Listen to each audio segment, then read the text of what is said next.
অবস্থান করছি বাংলাদেশের একমাত্র ব্যবহারিক চিকিৎসা ও পুনর্বাসন কেন্দ্রে, যেটি অবস্থিত অক্সিজেন হয়ে 4 কিলোমিটার দূরত্বে হাটহাজারী বড়দিঘির পার সুলতান নসরত শাহ জামা মসজিদের ঠিক অপোজিটে। এখানে রয়েছেন প্রায় 96 জনের অধিক ব্যবহারিক মা বাবা। আরেকজন ব্যবহারিক বাবা যার সম্পূর্ণ এক পা পছন্দরে সিভিয়ার এক অবস্থা, যাকে বলা হয় মেডিকেলের ভাষায় ম্যাগট। তো আজকে পবিত্র ঈদ উল ফিতরের দ্বিতীয় দিন, অনেকেই ঈদ উদযাপন করছে আর অনেকেই যানজটের ভুগছে। এই দেখেন, একটু ওই পাশ দেখাও, এই যে যানজটের বেহাল দশা আমাদের চট্টগ্রাম তথা সারা বাংলাদেশেই। তো তারই মধ্যে আমাদের কার্যক্রম এখনও পর্যন্ত চলমান। আমরা ঈদের প্রথম দিন আমাদের ম্যানেজার সাহেব ছিলেন, আজ আমি ঈদের দ্বিতীয় দিন উপস্থিত হয়েছি আমাদের ব্যবহারিক চিকিৎসা ও পুনর্বাসন কেন্দ্রে।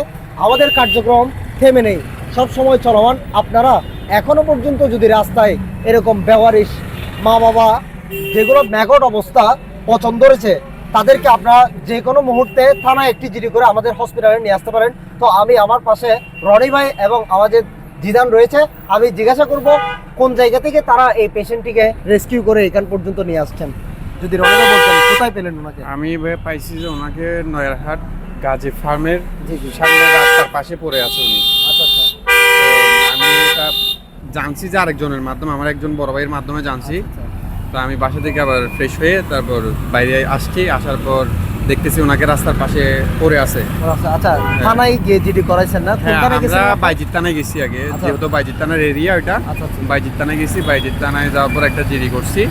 তো জিডি করে আমি ফর্মটা সহ আছে ওইটা নিয়ে আসছি। তারপর ওইখান থেকে আসি ওনাকে গাড়ি করে আপনাদের এখান পর্যন্ত নিয়ে আসছেন। আপনার তো কোনো তেমন হ্যাসাল পোহাতে হয় নাই? না না না না, ওইরকম। এই যে দেখেন, এই ব্যবহারিকটা যদি আমাদের এরকম প্রতিষ্ঠান না থাকতো তাহলে হয়তো রাস্তায় পড়ে থাকতো। রাস্তায় পড়ে থাকতে থাকতে পচন, এমনিতেই তো পচন আছে, তখন সারা শরীর পোকা খেতে খেতে রাস্তার মধ্যে মৃত্যুবরণ করতো। তাই আমাদের আবেদন, বাংলাদেশে যতগুলো মেডিকেল কলেজ হাসপাতাল আছে সরকারিভাবে, সবগুলো হাসপাতাল একটি করে ওয়ার্ড ব্যবহারিকদের জন্য বরাদ্দ করা হোক। কারণ আমাদের এটি 120 সজ্জার, প্রায় 96 জন প্লাস আমাদের এখানে ব্যবহারিক মা বাবা রয়েছেন। এখন সামনে যখন 120 জন মানুষ এখানে হয়ে যাবে, তারপর তো আমরা পেশেন্ট নিতে পারবো না, তখন এই রুগীগুলো যাবে কই? তাই সরকার কর্তৃপক্ষের দৃষ্টি আকর্ষণ করছি, সারা বাংলাদেশে একটি ব্যবহারিক মেডিকেল কলেজ হাসপাতাল হোক, এটাই আমাদের আবেদন। তো আপনারা সবাই ব্যবহারিক চিকিৎসা ও পুনর্বাসন কেন্দ্রে আসবেন, দেখবেন। যদি ভালো লাগে, আপনার অর্জনকৃত অর্থ থেকে আপনারা এখানে ডোনেশন করতে পারেন।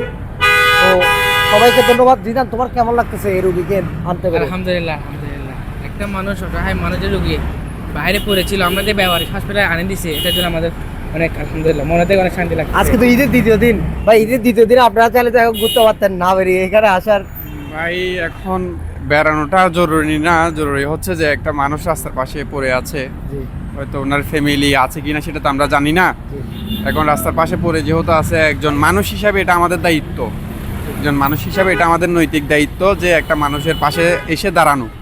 তো আমরা চেষ্টা করছি, যেহেতু মানবিক শওকত ভাইয়ের একটা ব্যবহারিক একটা হসপিটাল আছে, তো এটা পাইছি যে এটা আমাদের জন্য ভাগ্যবান যে শওকত ভাই এরকম একটা হসপিটাল আমাদের জন্য করছে। হয়তো আমাদের জন্য একটু দূরত্ব হয়ে গেছে আগের থেকে, তো দূরত্ব হলেও তাহলে আমরা গাড়ি নিয়ে চলে আসতে পারছি, কোনো সমস্যা হয়নি আল্লাহর রহমতে। আমরা শওকত ভাইকেও ধন্যবাদ জানাচ্ছি যে ওনার মাধ্যমে আমরা এই হসপিটাল পাইছি। এখন যতগুলো ব্যবহারিক রুগী আছে ওনাদের এখানে আনার পর কারো পায়ের সমস্যা, কারো হাতের সমস্যা, তাদেরকে এখানে আনে ট্রিটমেন্ট করে সুস্থ করতেছে। ফ্যামিলির কাছে চলে যেতে পারতেছে, ফ্যামিলির কাছে ফিরে যেতে পারতেছে যাদের ফ্যামিলি আছে।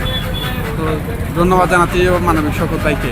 ধন্যবাদ। আসলে রনি ভাইদের মতো এরকম মানবিক মানুষদের, তারা আজকে ঈদের দ্বিতীয় দিন ঘোরাফেরা না করে কিংবা আত্মীয় স্বজনদের বাসায় না গিয়ে ওনারা এরকম ব্যবহারিক মা বাবাকে রেস্কিউ করে আমাদের এখান পর্যন্ত নিয়ে আসছেন।